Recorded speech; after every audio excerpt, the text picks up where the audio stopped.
Namaste and welcome back to this lecture on mathematical foundations for machine learning. In the last class, we had raised three important questions concerning the diagonalizability of the matrix. Like you have repeated roots, you have distinct roots. So what happens in that case? And what we'll do is we will find out the answer for those three questions in this lecture. So to answer this question, what do we do is let us go in the reverse direction. So the first one that I am going to do is case 3 where eigenvalues are distinct, right, eigenvalues, three distinct eigenvalues. So I am going to say the eigenvalues are distinct.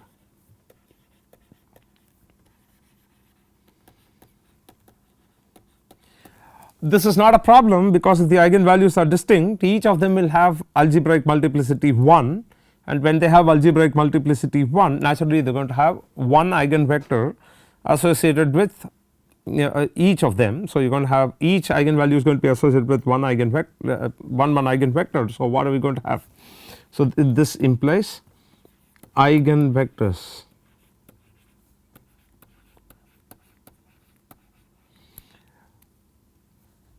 with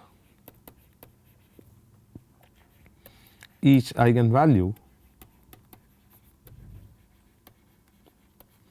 are in different directions.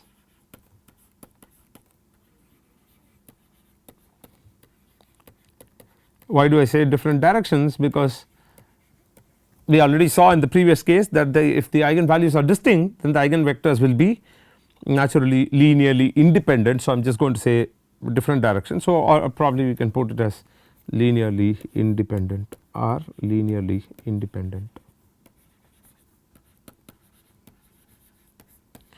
In which case I can populate this P matrix with the eigenvector corresponding to the eigenvalues as say let us say eigenvector 1, eigenvector 2 and eigenvector 3. And this matrix P is now invertible,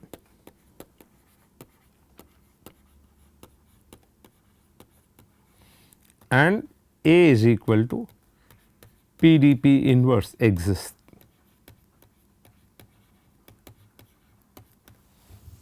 Right. Let us look at case 2 now.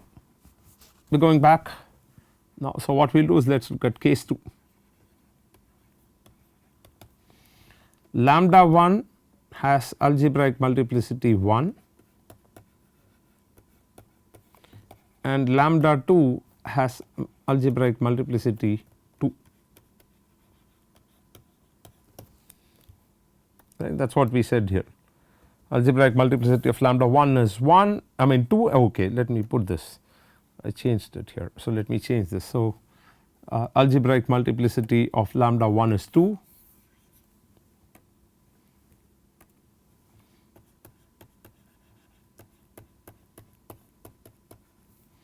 and algebraic multiplicity of lambda 2 is equal to 1. Now what is interesting is this guy which has lambda 2 is equal to 1, algebraic multiplicity 1 will have one eigenvector. So it will have corresponding geometric multiplicity to also be equal to 1. Now what happens in this case? I have algebraic multiplicity of lambda 1 to be equal to 2. Let us try to approach it from a different perspective and try to understand this. We have this algebraic multiplicity of lambda 1 to be equal to 2. So I have A which is a 3 by 3 matrix, right. This 3 by 3 matrix, now I am going to do this lambda 1 time I into let us say x is equal to the 0 vector, right, corresponding to that. Now essentially what am I looking for? I am looking for a non-zero vector x such that A minus lambda 1 times I is equal to 0. That means I am going to look at the null space of this matrix A minus lambda I. So I am going to look at null space of A minus lambda I. Remember that in the previous module, or when we studied the linear transformation in the beginning of this particular week's lecture, we said that there are certain vectors which the transformation is going to map to the 0 vector. In some cases it is just going to map the 0 vector here to the 0 vector on the other side, but sometimes what happens is there could be certain non-zero vectors which could also get mapped to the 0 vector. And therefore, what we want to see is this null space of A minus lambda I with lambda 1 which is repeated twice, right, lambda 1 I, null space of A minus lambda 1 I where lambda 1 is repeated twice. So, I want to look at the null space of this. Now, from our understanding of what would you call linear algebra, where we say the nullity plus the rank of a matrix, nullity of a matrix plus rank of a matrix is equal to the number of columns, we have this. So, recall rank nullity theorem.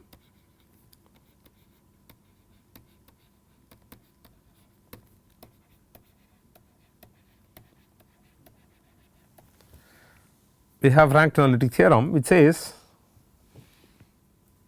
what does it say? It says rank of A plus nullity of A is equal to number of columns of A.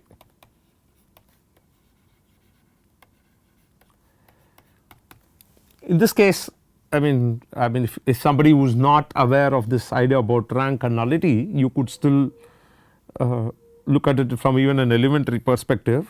I am quite sure most of us, when we did matrix theory solving system of equations, we were taught to use elementary row transformations and then get the row reduced echelon form of the matrix A. Now, in the row reduced echelon form of the matrix A, the number of non-zero rows correspond to the rank and the number of 0 rows in the row reduced echelon form of A corresponds to the nullity.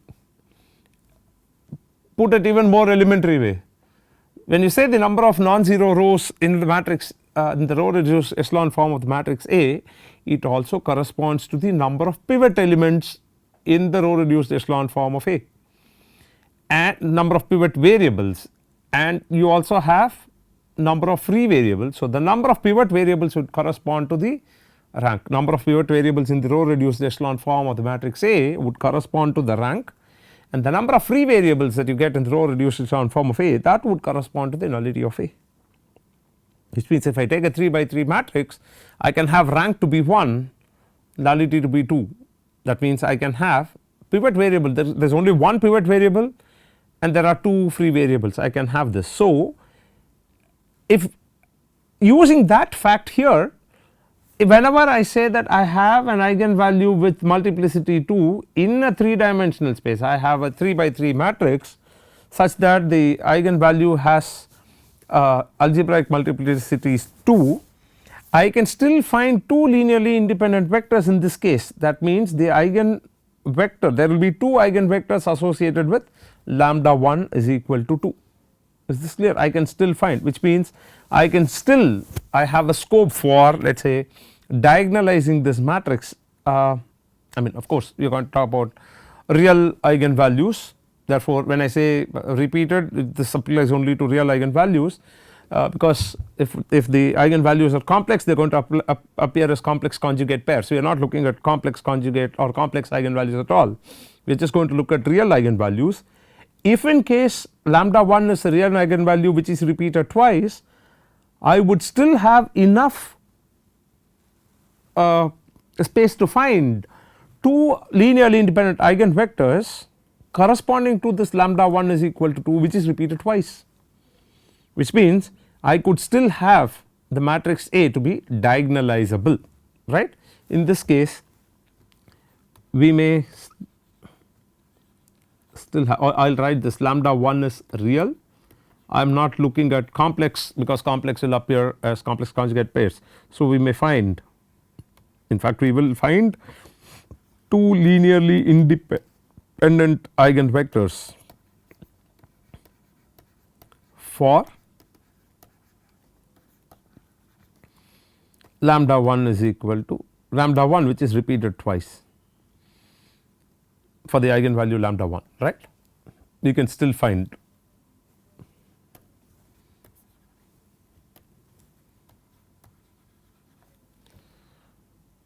which implies P is invertible and A is diagonalizable.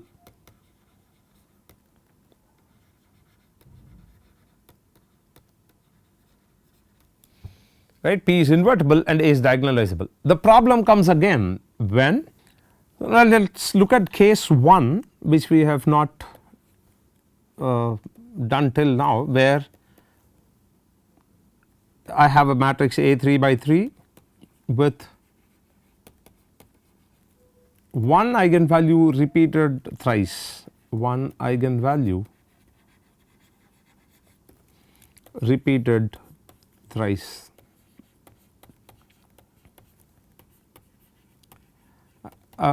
We will not again consider the identity matrix, because identity transformation is something special. We will not do this because every vector for an identity transformation is an eigenvector. So, we will not do that. Let us consider a simple example here where I am going to have this matrix, let us say A is going to be like this 1 1 1 0 1 1 0 0 1,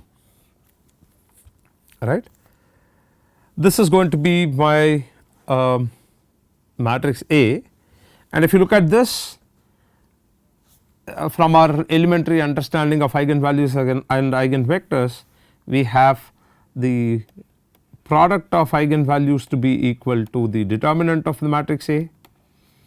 Product of eigenvalues of A is equal to determinant of A and sum of eigenvalues of A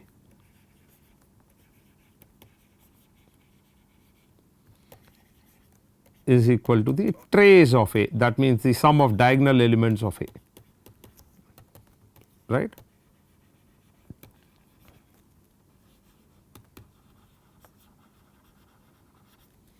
Elements of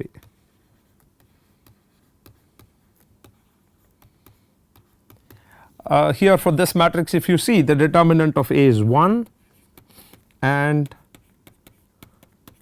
the trace of A is 3.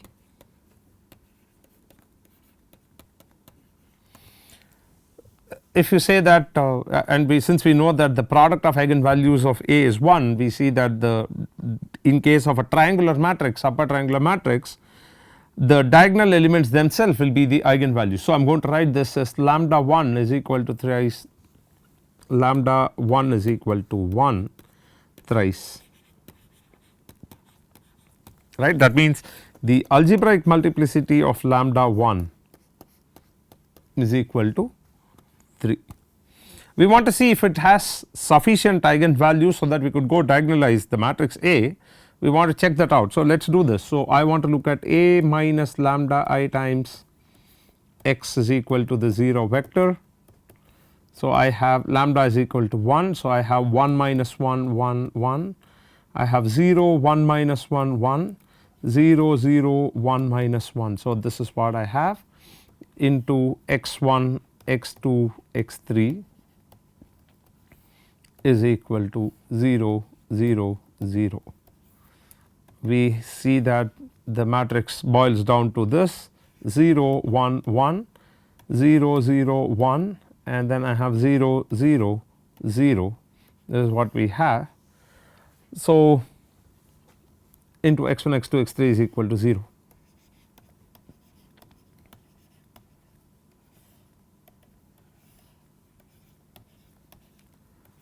Now, let me do this. I will say R 1 basically is R 1 minus R 2. I will do this row transformation, so that I get this matrix which is 0 1 0 0 0 1 0 0 0 into let us say x 1 x 2 x 3 is equal to the 0 vector,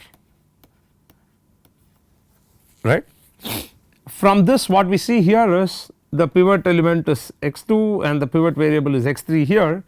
X 1 is the free variable that I have. So, from here what I see is x 2 is equal to 0, x 3 is equal to 0, and the expression also says 0 x 1 is equal to 0, which implies x 1 can take any value.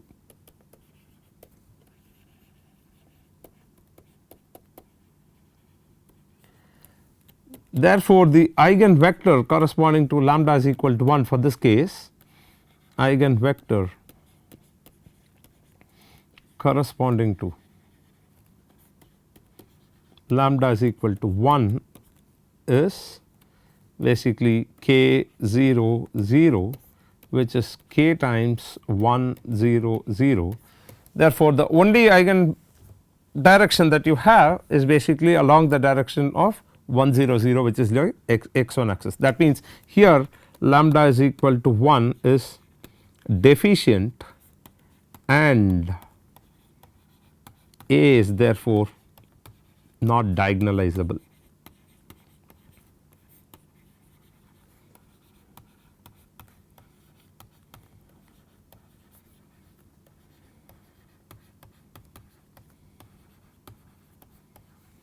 Right, this is not diagonalizable. So, therefore, even in a 3 by 3 matrix, suppose you have one eigenvalue to be repeated thrice, you end up getting non diagonalizable matrix A. The matrix A that you have is basically non diagonalizable because your eigenvalue is deficient. Now, there are 2-3 observations that I want to make here, and with that, with this unit, this particular week course would come, this particular week module would come to an end. So, I just want to make a few points here. Number 1, we saw that the eigenvectors corresponding to distinct eigenvalues are linearly independent. Therefore, I can actually use my eigenvectors as basis for my column space of the matrix A. So, we are going to write this: eigenvectors corresponding to distinct eigenvalues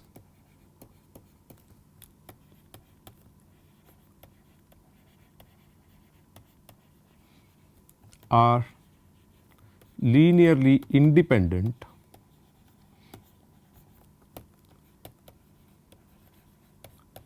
hence these can be used as a basis for the column space of A or the range of A. In fact, this is what we would see in our principal component analysis, where the eigenvectors of your variance covariance matrix would in fact turn out to be your principal components, and we do something interesting once we do the principal components. So, that is one thing that we want to note here. The second point that we want to note here is the following: point number 2. Suppose I say lambda 1 is, okay, let us say this: A is an n by n matrix, A is an n by n matrix, of course real,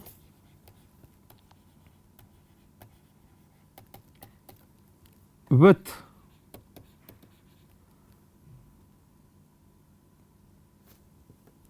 let me say which is diagonalizable. That means real matrix diagonalizable.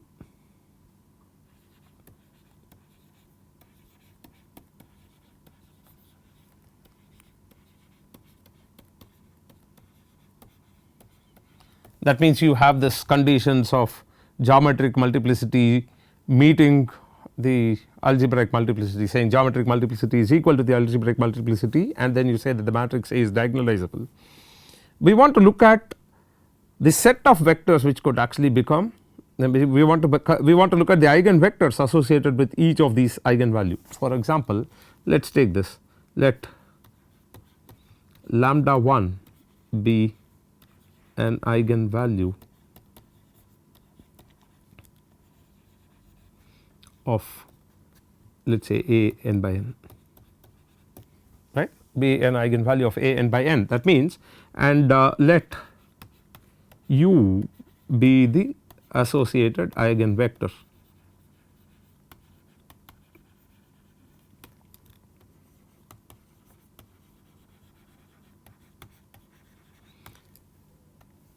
What does that mean? This simply means,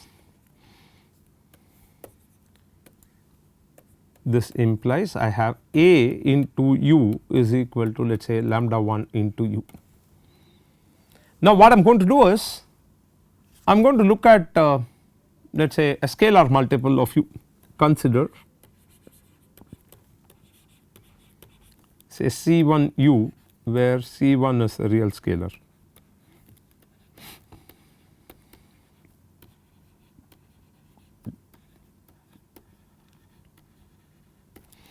So, what do I have? I have a into C1 u is equal to lambda 1 into C1 u, right.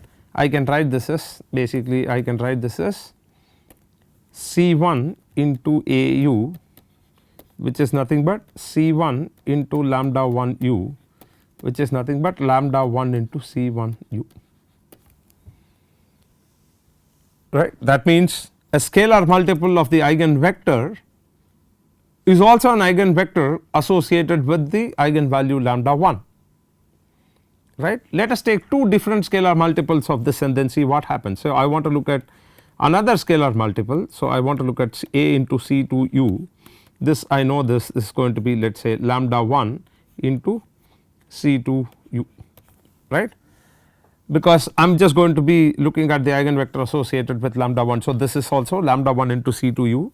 Now, what I am going to do is I am going to add these two guys. So, I am going to have a into C1 u plus C2 u is nothing but a into C1 plus C2 times u,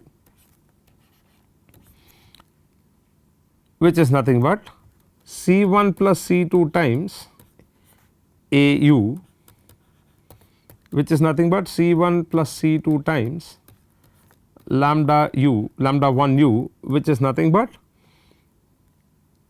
lambda 1 times C1 plus C2 u, which is nothing but lambda 1 times C1 u plus C2 u. That means the linear combination, suppose you have the linear combination of two vectors in the same direction is also going to be an eigenvector here corresponding to lambda 1, and we already know that a into 0 vector is going to be lambda into 0 vector for lambda 1 into 0 vector. That means the set of vectors associated with the eigenvalue, or the set of eigenvectors associated with the eigenvalue lambda 1 forms a vector space, and that is what we are going to call as invariant vector subspace associated with the eigenvalue lambda 1. So, we see that the set of eigenvectors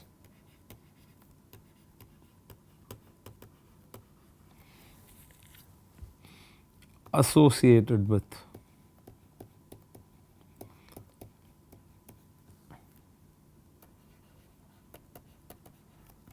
an eigenvalue lambda 1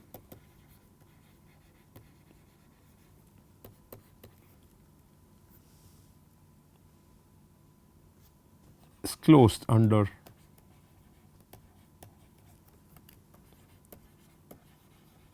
A, vector addition,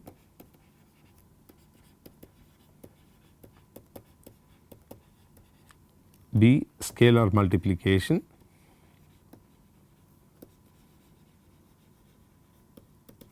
and C has the 0 vector.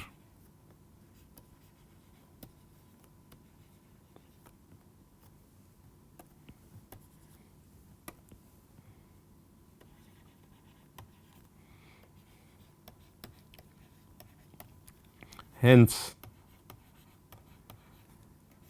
the set of eigenvectors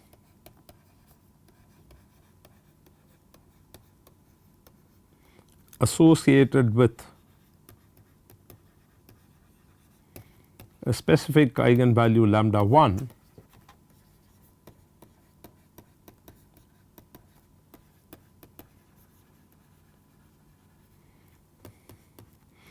forms a vector subspace.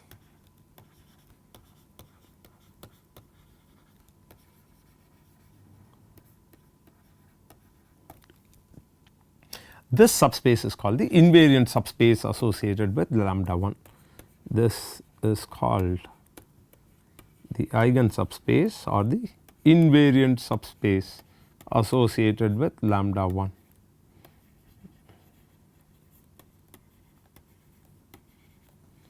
The invariant subspace associated with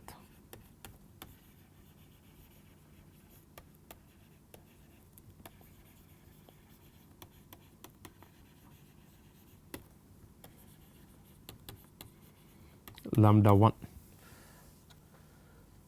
Let us have a quick look at it, we will be able to understand it. Suppose I have this matrix A where I had the matrix was let us say 2 1 1 2, we had lambda 1 equal to 3 and the associated eigenvector was 1 1, lambda 2 is equal to 1 and the associated vector was 1 minus 1. Now, we will see that A into kx or A into k times 1 1, which is basically saying A times kk is going to be 3 times, you are going to get 3k which is nothing but 3 times kk, and you choose k values, I mean arbitrarily, you have real k to be some real values, you choose them arbitrarily. So, what we see, this set of points multiples of 1 1 is basically a line passing through the origin and through the point 1 comma 1, y is equal to x, this is basically y equal to x. So, this line passing through the origin, we already know what it is, any line passing through the origin is going to be a vector space. Therefore, the eigenvalue lambda is equal to 3 is associated with this vector space, which is nothing but the line passing through the origin and through the point 1 comma 1. Similarly, we can look at this, the line passing through the origin and the point 1 comma minus 1, let us say this is basically 1 comma minus 1. This also we can see A into k times 1 minus 1 is nothing but A into k minus k, which is nothing but k minus k. So, this is what we are going to have, right, 2k minus k is going to be k and then minus k plus 2k is minus k. So, you are going to have 2k k minus k, and if you look at this, this is going to be the set of points which is along the line 1 minus 1, along the line passing through the origin and 1 minus 1. So, this is also going to be a subspace, this is also a line passing through the origin. So, it is going to be a subspace. Therefore, the set of eigenvectors, the span of this eigenvectors for associated with a particular eigenvalue is going to be a vector space. The set of eigenvectors will basically form a vector space corresponding to that particular eigenvalue lambda 1 and so on. So, this basically is these are basically what you call as the invariant subspaces. Now, it is pretty interesting to note that in this case we have looked at certain matrices and we said that okay, these things happen, where do we go from here? So, in the next week what are we going to do? We are going to look at we are going to bring in the notion of orthogonality, that means we are going to look at the idea of dot products and also the inner product, dot product and then projections, and we will revisit the idea of eigenvalues and eigenvectors for a very special classes of matrix called the real symmetric matrices, which finds very wide application as far as your machine learning is concerned. So, in the next module that we are going to study, we will be looking at the idea of orthogonality, which is basically as we end up defining the dot product and from where we go to the idea of orthogonality. Then we look at projections of vectors, orthogonal projections of vectors, and we look at real symmetric matrices, and we will again focus on the eigenvalues and eigenvectors of real symmetric matrices, because you will see that in your machine learning, if you are looking at covariance matrices, the variance covariance matrices are real symmetric matrices and they have certain interesting properties of eigenvalues and eigenvectors there. So, we are going to look at that in the next module. So, yeah, that brings us to the end of week 2. Week 3 we will begin with orthogonality, idea of inner product and so on. Namaste.